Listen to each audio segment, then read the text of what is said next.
Salut, c'est François. Aujourd'hui, on va vous raconter l'histoire très spéciale de la déesse très spéciale du James Bond normand. Vous allez découvrir pourquoi. Cette histoire est donc écrite par Nico Normand et lue par François Normand.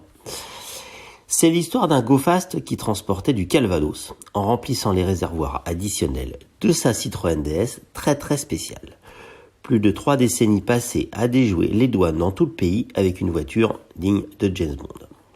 Dédé le Picon. Vous ne connaissez pas le James Bond de la goutte, Joe la goutte? Je dois vous l'avouer, j'ignorais tout de son existence il y a encore une semaine. Cette histoire m'a été racontée il y a quelques jours par Dédé au PMU Le Longchamp, quai de Juillet à Caen.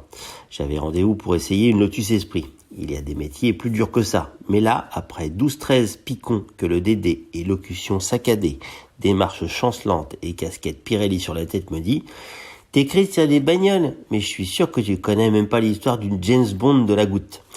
Une histoire vraie qui défraya la chronique pendant 30 ans, bien au-delà des poreuses frontières de la Normandie. Vous pourrez retrouver dans l'article les extraits des journaux de l'époque qui justifient toute cette histoire absolument magique.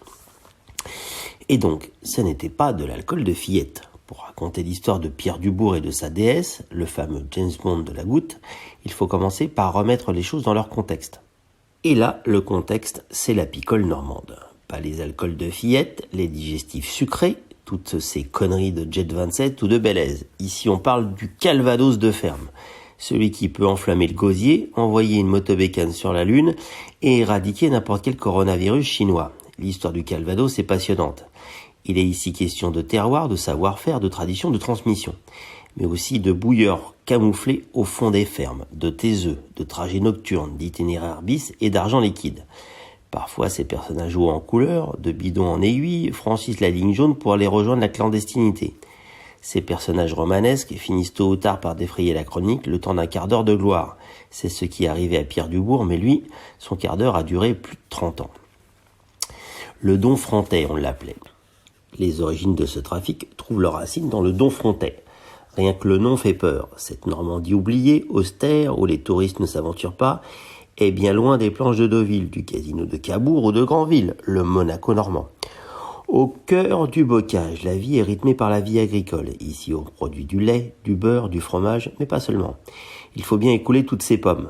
Alors on fait du cidre, à la dure, c'est-à-dire pas trop sucré, celui qui peut te retourner l'estomac après un demi-verre. Comme dans toute entreprise, il y a aussi les produits dérivés. Ici, on parle de poirée, de pommeau, mais aussi du moins inoffensif Calvados. Cette eau de vie hautement corrosive devient vite l'emblème de toute la région. Le matin, dans les fermes, le départ au champ s'accompagne souvent d'une bonne rasade de calva dans le café pour se donner du courage. Au milieu de la matinée, la collation de 9h passe par un petit coup d'eau de vie accompagné d'un bout de pain et de fromage. Le Calvados est disponible à volonté dans toutes les fermes et toutes les raisons sont bonnes pour se faire un petit canard. Ce canard qui donne des ailes consiste à tremper un morceau de sucre au milieu du breuvage. À ce rythme, à la fin de la journée normande, vous aurez bu une bonne petite dizaine de calvas, d'une eau de vie dépassant allègrement les 70 degrés. C'est ainsi qu'on écoulait la production de calva Don Frontais, qui vivait dans l'ombre du calva du pays d'Auge, qui lui disposait d'une appellation d'origine contrôlée. À défaut de disposer d'une AOC, les producteurs du Calvados Don Frontais disposaient d'un bon sens certain. Ils produisaient à l'abri des regards et par conséquent des contrôles. La tradition voulait qu'on vende une partie de la production de manière officielle et le reste de façon plus discrète. Pendant longtemps, l'administration ferme les yeux sur ce trafic organisé. Mais après la Seconde Guerre mondiale, Pierre Mendès France décide de retirer progressivement leurs droits aux bouilleurs de cru pour lutter contre l'alcoolisme. Pour renflouer les caisses. Ouais, un habitué au fond du PMU. Rapidement, la colère monte chez les producteurs de Calvados, d'autant que les contrôles sur les sites de production se multiplient. Dans les villages, ceux qui traquent les fraudeurs et qu'on appelle les rats de cave provoquent de sérieux remous. La riposte s'organise. Dans certains villages de l'Orne, du Calvados ou de la Mayenne, on sonne le tocsin à leur arrivée. Les contrôleurs ne sont pas les bienvenus et les habitudes ont la vie dure. Plusieurs dizaines de chauffeurs gagnent leur vie, souvent au volant de Citroën, pour aller livrer le Calvados non officiel en région parisienne, en Belgique, aux 4 coins de la France. Parmi eux, un certain Pierre Dubourg. Ce jeune homme n'est âgé que de 24 ans lorsqu'il commence à faire parler de lui. Il fait partie de ces transporteurs qui sillonnent l'Europe, souvent de nuit, au volant de puissantes et imperturbables déesses. Pour mener à bien son activité clandestine de go-fast normand, Pierre Dubourg équipe petit à petit sa déesse d'incroyables gadgets dignes de l'Aston Martin du plus célèbre espion anglais, ce qui lui vaudra un surnom, le James Bond de la goutte. Après s'être fait arrêter un paquet de fois sur le bord de la route par les gendarmes et les douaniers, Dubourg commence à imaginer des parades. Il dote sa déesse de plaques minéralogiques escamotables. Dès qu'il se sent suivi, une simple pression sur un bouton fait disparaître l'immatriculation de la déesse. Les poursuites se faisant principalement de nuit, le James Bond normand pose de puissants projecteurs éblouissants à l'arrière pour aveugler les policiers qui se risqueraient à le suivre. Un système de fumigène est posé et s'actionne aussi d'un simple interrupteur pour plonger les curieux dans un épais nuage noir. Au fur et à mesure des années, ces dispositifs sont accompagnés d'un dispositif de pulvérisation d'huile sur la route. Un réservoir d'huile dédié est relié à un tuyau peut déverser son contenu sur le bitume, idéal pour éloigner des motards de la gendarmerie. Le clou du spectacle sera justement l'installation par Pierre Dubourg d'un système de projection de clous destiné à crever les pneumatiques des hommes en bleu.